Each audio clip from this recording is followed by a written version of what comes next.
Bismillahirrahmanirrahim. Assalamu alaikum. Welcome to Education Matters. My dear students and fellow colleagues, I hope all of you are hale and hearty. In our today's tutorial, we are going to discuss word synonyms as well as a few of the important question and answers when it comes to Mr. Chips' chapter number 5. We've already covered the text explanation and the discussion, and I will inshallah ta'ala share that video's link in the description box as well.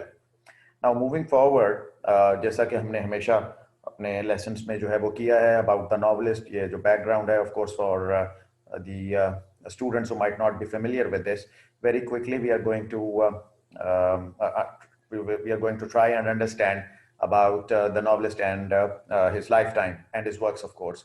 Of course, we know his full name is James Hilton, but yes, याद रखने की चीज़ ये है, he was born in Lancashire, England, September 9, 1900. तो ये एक जो है वो इसके अंदर significant जो है वो चीज़ है कि जो उनका टाइम है वो September 9, 1900 है.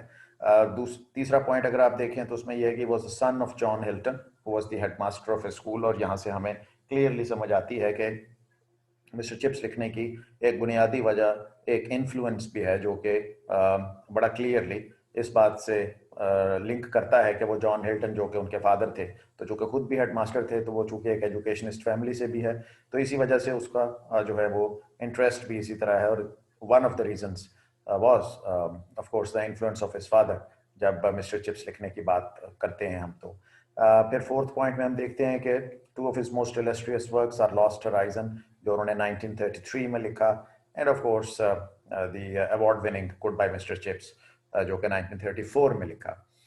Later on he became American citizen in 1948, so वो अमेरिका मूव कर गए after the end of the Second World War.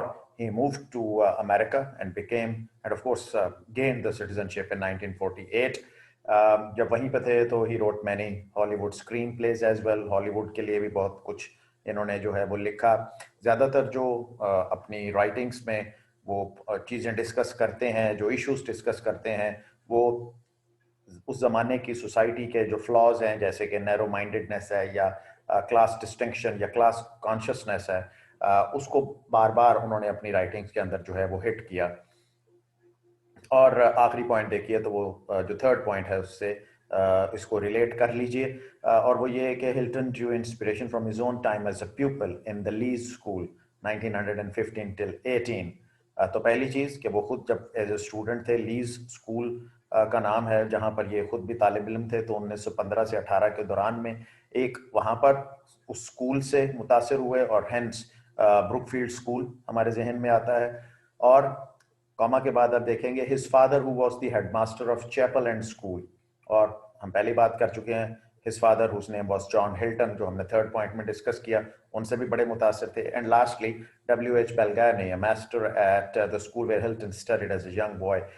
तो एक अपने उस्ताद जिनका नाम W.H. Belgarny था, उनसे भी ये काफ़ी ज़्यादा इन्फ्लुएंस थे. सो ये दो तीन मेजर फैक्टर्स थे जो जिसको माइंड में रख के उन्होंने जो है वो mister chips Goodbye Mr. Chips का नावल, जो कि हम जानते हैं कि एक इंतहाई एवरलास्टिंग मास्टरपीस है जो उन्होंने उसको क्रिएट किया. Now moving to words and synonyms from chapter 5. तो पहला जो है वो मोमेंटस है, जिसका मतलब है इंपॉर्टेंट या सिग्निफिकेंट, यानी कोई भी एक अहम ख़ास चीज़ जो होती है. दूसरा इवेडेड, इवेडेड का मतलब है एल्यूड या अवॉइड करना, यानी किसी भी चीज़ से बचना.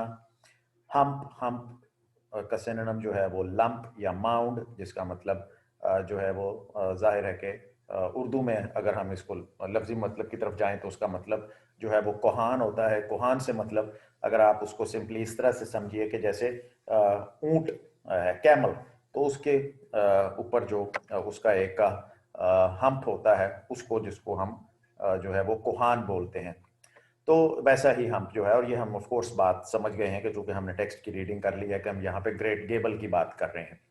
फोर्थ है वॉस्ट वाटर. वॉस्ट वाटर जो है वो एक झील का नाम है. It's a name of A lake. Squeeze, squeeze basically एक जो है वो जियोग्राफी की एक टर्म है. ये मीनिंग तो मैंने लिख दिया कि loose broken stones on the side of the mountain, which essentially means कि ऐसे पत्थर जो कि पहाड़ के ज़ेरी हिस्से में, जो पहाड़ के करीब जो पत्थर इकट्ठे हो जाते हैं मुख्तलिफ जो जोग्राफिकल चेंजेस होती हैं उससे। अगेन बात जो है वो हम इस वक्त जो है वो ग्रेट गेबल ही की कर रहे हैं, जहाँ पर मिस्टर चिप्स के साथ जो है वो एक इंसिडेंट हुआ था। लिंगर्ड का मतलब है स्टेड या परसिस्टेड, किसी जगह पर जो है वो कायम रहना, अपनी जगह के ऊपर जहन में बैठ जाना। ऑड का मतलब है ड्रेड या fearful. Solicitor is a lawyer यानी कि कोई भी वकील या बैरिस्टर्स जो होते हैं। एफ्लिक्टेड का मतलब है ट्रबल्ड या बॉदर्ड, किसी चीज़ से परेशान होना। एक्यूट अगेन मीन्स ड्रेडफुल या ऑफुल, बहुत ही ज़्यादा कोई ख़तरनाक जो है वो किसी चीज़ का लग जाना। डिप्रिशिएट इज अंडर एस्टिमेट, अपनी ही, ये भी एक इम्पॉर्टेंट क्वेश्चन भी था, वो भी अभी डिस्कस कर लेंगे। डिप्रिशिएट करने का मतलब ये होता है अंडर एस्टिमेट, यानी अपनी काबिलियत को जो है वो किसी दूसरे से कम समझना है। It's more like an inferiority complex that you tend to have sometimes.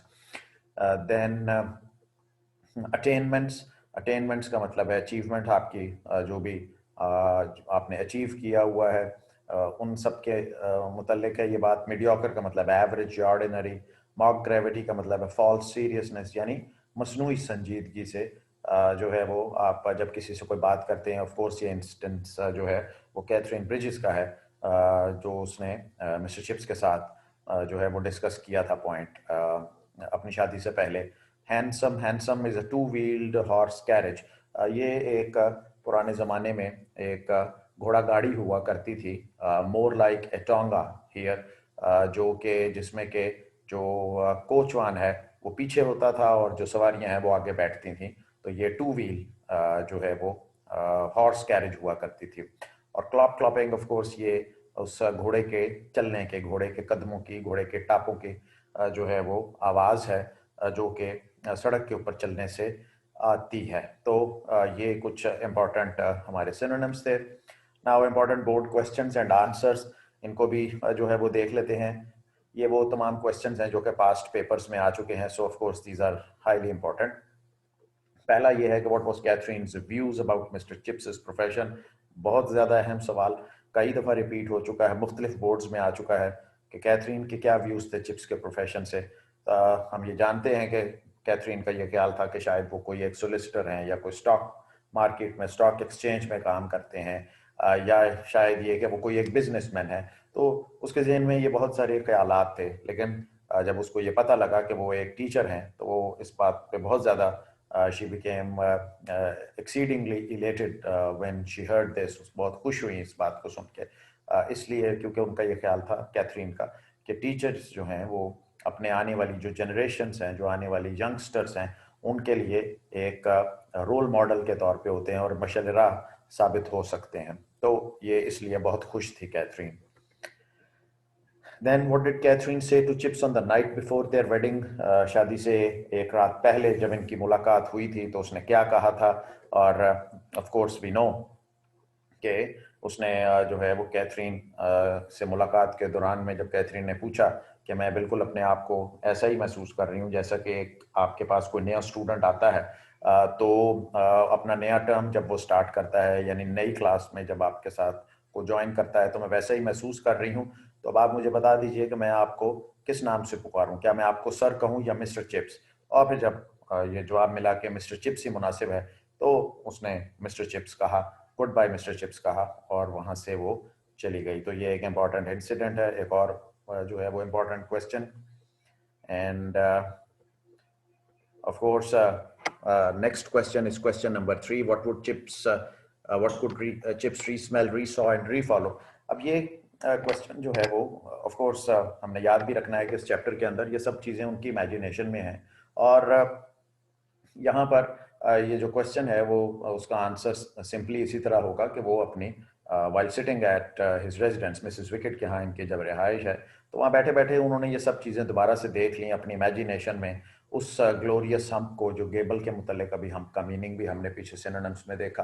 तो उस जो एक कोहान था, वो गेबल की जो माउंटेन्स जो टॉप थी, उसको देख के, और जो mousy grey depths of vast water है जो अंडर द स्क्रीज, और वो जो पानी का जो रंग है, ये सब चीजें याद रखना ये हमने कि इमेजिनेशन में सब कुछ हो रहा है. He could re-smell the washed air after heavy rain and re-follow the ribbon of the pass across to Stye Head. He also recollected his evening strolls with Catherine by the waterside. तो ये सब चीज़ें उनकी imagination में हैं. उन तमाम जगहों को जहाँ पर उन्होंने कैथरीन के साथ विजिट किया था, ये बात हमने चैप्टर 4 में पढ़ी थी, उन सब चीज़ों को जो है ये वहीं पर अपनी इमेजिनेशन में उन सब चीज़ों को उन्होंने जो है वो दोहराया था. तो ये हमारी एक शॉर्ट ट्यूटोरियल था. जैसे मैंने पहले भी जिक्र किया कि ये हम ऑलरेडी चैप्टर 5 को की जो है वो डिटेल्ड एक्सप्लेनेशन कर चुके हैं. ये as per my promise I am sharing this with you the synonyms as well as the question and answers. तो जिन स्टूडेंट्स के लिए चैप्टर 5 का अभी इशू रिमेनिंग है, तो वो उनके लिए मैं लिंक में आपके साथ उसका जो है वो डिस्क्रिप्शन में वो लिंक जो है वो शेयर करता हूँ. अपना ख्याल रखिए. इंशाल्लाह जल्द ही नेक्स्ट चैप्टर नंबर 6 के साथ मैं दोबारा जो है वो आप लोगों के सामने एक वीडियो में आऊँगा. तो तब तक की इजाज़त दीजिए. अल्लाह हाफिज़.